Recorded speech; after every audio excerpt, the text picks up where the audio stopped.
para essa turma que estuda a mitologia, tem alguns que estão no primeiro curso aqui.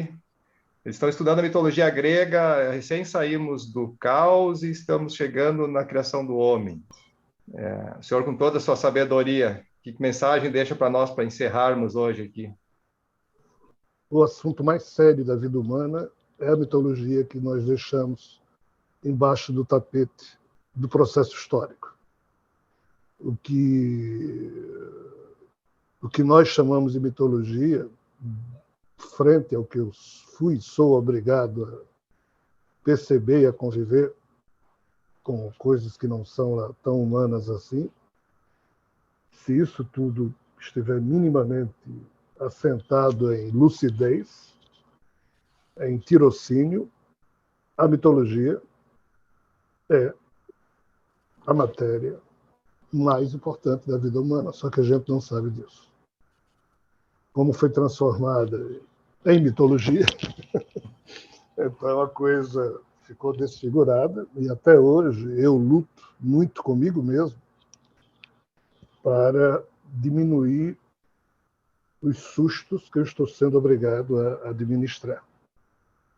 Esse corpo se encontra com 63 anos, que eu saiba, e eu não consigo parar de tomar sustos com a convivência com essa coisa chamada painéis mitológicos, tá? E assim, nós estamos longe de compreender efetivamente o processo que está em curso. O processo que está em curso está muito além da nossa capacidade de entender. Quando eu produzi o primeiro livro chamado Reintegração Cósmica, e eu lancei isso em 1996, e meio que forçado, esse livro eu nem corrigi, só queria me livrar da história e entreguei lá para a mulher que estava enchendo meu saco, no sentido fraternal, dizendo que eu tinha que publicar livros. Eu nem conhecia essa mulher. Ali estava claro para mim que nós estávamos isolados. Nós quem? Os humanos, os terráqueos, estavam vivendo isolados de uma convivência cósmica, mas nessa época a minha atenção era muito voltada para a questão extraterrestre, ou seja, de seres desse universo. Mas eu não prestava atenção às notícias mitológicas que falam de um universo vizinho ao nosso, em que seres que lá habitam, mas que são extrafísicos. Mas aí qual é o detalhe? É que desde o Paleolítico Superior, vamos falar 47, 50 mil anos atrás, 40 mil anos, os portais entre esses dois níveis de existência estavam abertos, agora não estão mais. 2012 lacrou-se tudo.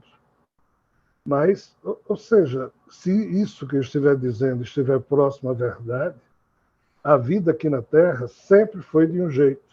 Quando nós humanos surgimos, ela ficou de outro. Ou seja, nós, os humanos, desde que surgimos no tempo em que esses portais estavam se fechando e essa turma sendo obrigada a se ausentar da Terra. Então, como só foi sobrando humanos, herdamos todas essas histórias. Infelizmente, as religiões surgiram. E quando eu digo infelizmente, é porque as religiões podiam ter surgido, mas sem destruir as mitologias. Mas as religiões destruíram as mitologias e nos cegaram em relação a esse contexto da realidade. Por isso que eu digo infelizmente. E qual é o problema? O problema é que o contexto da reintegração cósmica também tem a ver com a reintegração com esses seres que sempre se sentiram donos da Terra, mas que, devido à questão dos portais, voltaram para os seus ambientes de origem e agora estão tentando abrir outro nível de portal tecnológico, etc. E tal. Então, é meio que invasivo o que eles estão fazendo. Mas isso não é nossa lógica. Tristemente, na lógica deles, isso pertence a eles. Então, é um atrito psíquico que a humanidade futura vai ter que lidar com isso. Aliás, já está lidando, sem que o perceba. Mas lá na frente vai lidar percebendo tanto a questão extraterrestre, biológica, de seres desse universo, como a questão extrafísica de seres desse universo vizinho. E nós, os humanos, somos a produção maior ou melhor do universo até agora. Só que em nós, os humanos, tudo que não presta habita no nosso DNA e no nosso psiquismo, mas o pouco que presta de tudo que foi feito até agora, nesses 13,8 bilhões de anos, só existe na condição humana, não existe em outra condição, a não ser nos mamíferos, que ainda não eram racionalizados. Só a ressonância límbica dos mamíferos para a nossa condição racional. Isso aqui é o que presta na história. Que história? Da evolução universal. O resto para trás é problemático. E nós, os humanos, portamos tudo que não presta. Quando Freud dizia que é uma zona na nossa consciência, que é melhor ficar por trás da barreira que divide o inconsciente do consciente, porque essas forças terríveis, se não fossem amortecidas, né, o psiquismo humano, na sua expressão consciente, não seria possível. Então, a mitologia, entre aspas, é o pano de fundo da realidade que nos falta compreender. Só que não é essa geração atual de humanos que vai conseguir compreender isso. Somos poucos os que vão pensar que estão compreendendo. A gente talvez se enquadre nisso. Mas não quer dizer que a gente esteja compreendendo.